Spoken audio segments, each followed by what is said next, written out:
YCS Bologna has some really interesting things about it that when crossover breakers comes around, I really think it's going to influence players on what they play and the particular strategies that they're choosing. In today's video, not only will I be talking about some really cool Yu-Gi-Oh decks that typed in YCS Bologna, spoiler, Snake Eyes was nowhere to be found. I'll also be discussing some important news, really good cards, and sharing some of the top deck lists. Let's go ahead and jump on in. What's going on with ya, big dog? And it is an amazing day for Yu-Gi-Oh! I hope that your day phenomenal. But if it isn't, don't let what happened at the beginning of your day ruin the rest of your day. Today, big dog, it is Update Monday, but I'm gonna keep this one incredibly quick. You see, it's been 14 years since I graduated high school, and god damn, I am old. And when you get at this stage of my life, you don't really have any friends, especially from high school. Don't get me wrong, I am blessed to have the friends that I had since middle school and high school, and I'm also just as appreciative of the friends that I've made along the way. And it's gonna sound incredibly corny like some 90s anime, but don't stop making friends. In my old age, one thing that I have over you whippersnappers is wisdom. In life, a lot of people think that it's all about the money, the power, the women, or men if that's what you're into, and respect. But in actuality, the most important thing in life is about the connections that you build. Actually, how you better yourself as a person, as well as get ahead in life. You can't do it alone, big dog. You gonna need some milk and you gonna need some help. Now, I don't have a transition from Update Monday into YCS Bologna because friendships were definitely ruined at this event. There were 2,504 people there, making another time that Europe popped up and showed out. Now, I know that there's some weirdos in the background that say European events do not count whatsoever, and a lot of them say, oh, a lot of the reasonings is because players say that it's an easier event, the best players aren't there, whatever excuse it may be. Some of the top players in the world go to this event and they don't win. If it were so much of an easy event, then they would win easily. In actuality, I think that Europe can be seen as an actual model for Yu-Gi-Oh! We see players time after time again play their favorite deck and actually succeed with it. To me personally, if that doesn't show skill, I don't know what does. But some really popular cards that I need to put you guys on that you should know about. These are some cards that players were playing. I told you guys to buy Dominus Purge because it is incredibly good. Being an Ash Blossom and Joyous Spring in trap form, meaning that it can't be called by the grave, is insane. The only drawback is that you can't use dark, fire, or water monsters in your deck, which seems like a huge problem. Well, that huge problem only happens if you're playing a dark, fire, or water deck. There are actually a ton of light Yu-Gi-Oh decks, and there's also some really good Earth and Wind cards. More on that later. If you guys listen to me, then Dominus Purge has already shot up to a $35 Yu-Gi-Oh card. Just another card in the books that I told you to buy before it skyrocketed in price, and I was right. I've been playtesting with the card for some time, and in the correct deck, it is a crazy good card. Even in those strategies that you do play those particular attributes, as long as the attribute isn't a core component of the deck, you are okay. Pairing up Dominus Purge with Ash Blossom and Joyous Spring has been game-breaking for me, and it actually was game-breaking on stream. We've seen a couple of times where the card was just going bananas. Another card that I noticed which was really powerful was Nibiru the Primal Being. Now, Nibiru isn't crazy by itself because a lot of players are prepared for the card. They'll set up a type of monster to be able to stop its effect, preventing it from being able to be used effectively.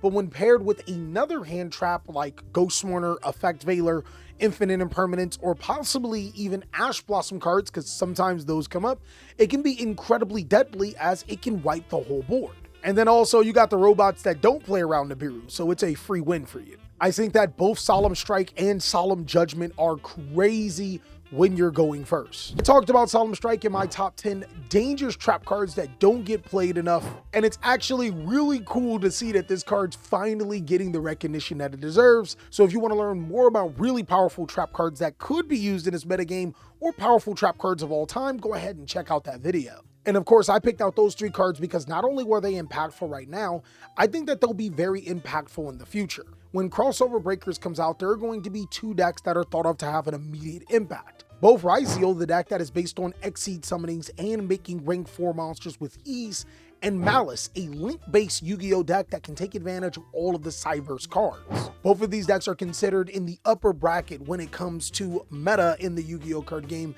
and YCS is thought of to be as the best. Dominus Purge is actually pretty good at stopping them from being able to search, and Solemn Strike is incredibly good at not only being able to stop a monster effect, but can negate Exceed summons. Now, a smart YCS player can play around Nibiru to Primal Being, but Malice doesn't have that benefit.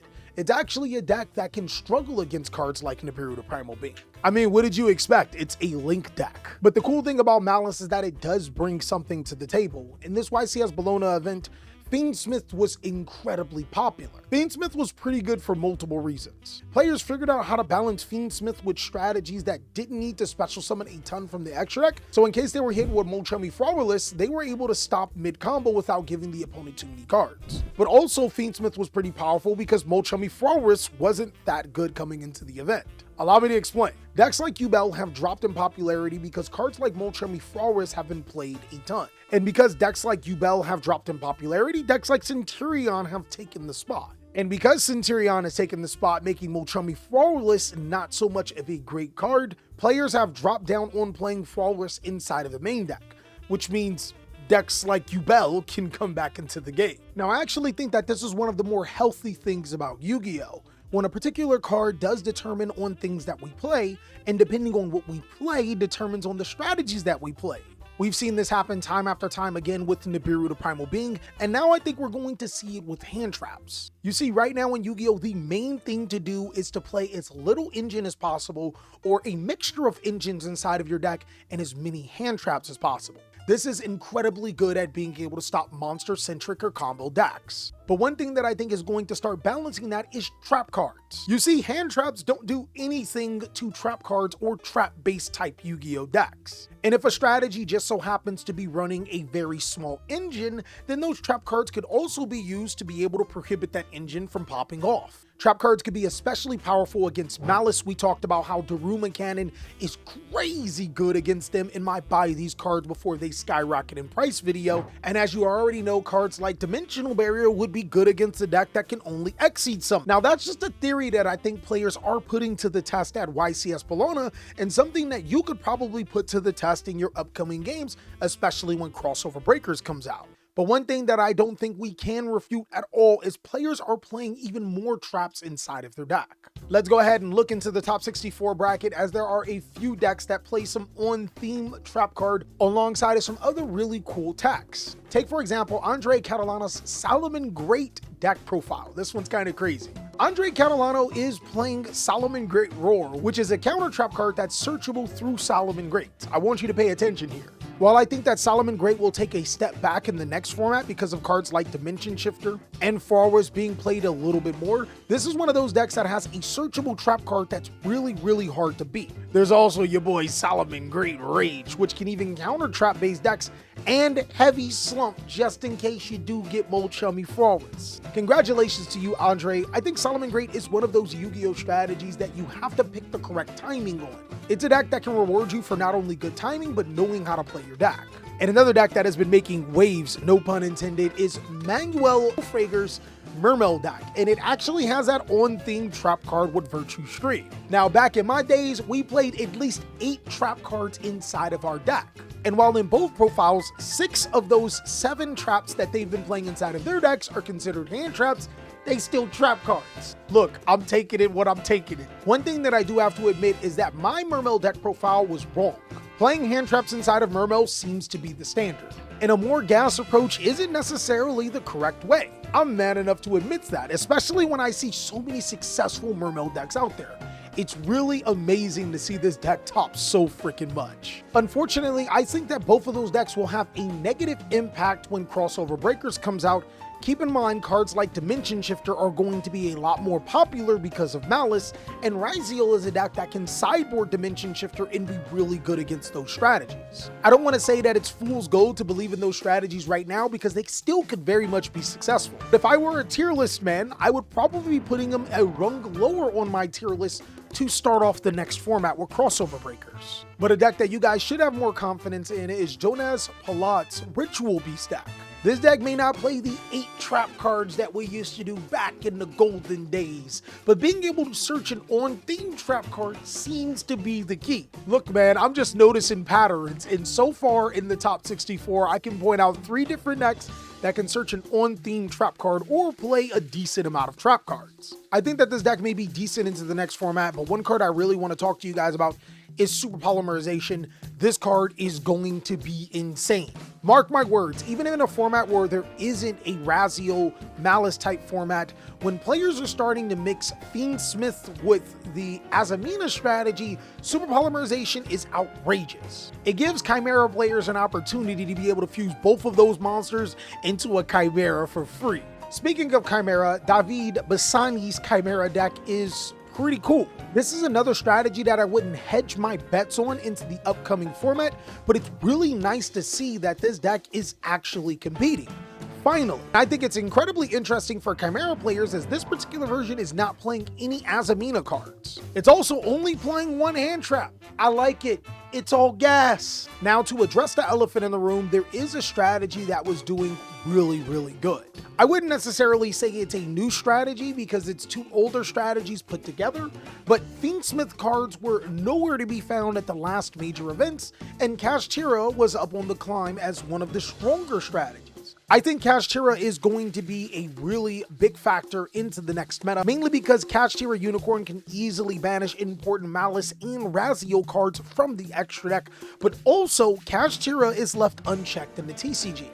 It may be very soon that we'll get a ban list to address that, but probably not before we get a rarity collection with the cards in it, right? Jack Verna's Kashtira Fiendsmith deck is pretty much like all of the other Kashtira Fiendsmith decks in Top Cut. You see, how this deck works is that if you can put two Kashtira monsters on the field, which is not hard, congratulations, you have full Fiendsmith combo. You can also use your Kashtira cards to bait your opponent's interaction before you go full Fiendsmith combo, and if you just so happen to get Molcharmid on your Fiendsmith combo, well, your Kashtira cards can help you when going first, or can go against your opponent when going second to break boards. Also, this deck can play 3, 6, 9, 12, 14, 15, 16, 17, 18, 19, 20, 21, 22 hand traps. I also think when the new Crossover Breakers format comes out, that players will start to incorporate maybe some of the Kashtira cards inside of the deck. You're gonna have to be especially prepared for that, but cards like Daruma Cannon and Book of Eclipse come in clutch there too. But as you can see, this entire time, most of the decks in the Top Cut follow a theme. They all have access to a really powerful, searchable trap card, and that really doesn't stop when you go to Francisco S to his Orcus deck list. Big dog, all we need is for Thunder Dragon and Altergeist to top this format, and we have a toss-based format because Orcus getting inside of the top 8 is a crazy good accomplishment. As you can see, we got 8 trap cards. Haha. I think that these deck lists have not only reinforced my thought that trap cards are going to be stronger. In Crossover Breakers, both Yugioh and Malice get powerful, main deck searchable trap cards. It seems that Konami is taking steps to make trap cards good again to help balance out hand traps, and that may be what's just best for the game. Taking a look at the first placed deck list. I'm probably saying your name wrong, but Matthew Brickard is a madman. He's making me proud with Magical Musketeers, man. The first place deck follows a similar theme than all of the other decks. Small engine, tons of hand traps, real trap cards. Fiendsmith in Paradise is actually a crazy good card. If you have Desiree on field, it sends all of the cards to the graveyard. But the trick about this card is to use Lacrima's effect to be able to summon out Requiem to summon back Lacrima, to send the Fiendsmith in Paradise. Then when your opponent special summons, you can send Desiree to the graveyard to send a card on your opponent's field into the graveyard. This may seem like a lot, but in essence, you put another monster on your field to go full Fiendsmith combo, and you also get to cycle through light monsters and get a disruption on your opponent's turn. I think that the current slate of Yu-Gi-Oh strategies has shown us something that's been incredibly interesting. But I'm very curious to know, what do you think about the impact that YCS Bologna will have on Crossover Breakers? As always, big dog, I can't wait to hear what you guys have to say. Go ahead and let me know down below in the comment section, but also be sure to check out these videos so I can catch you on the next one.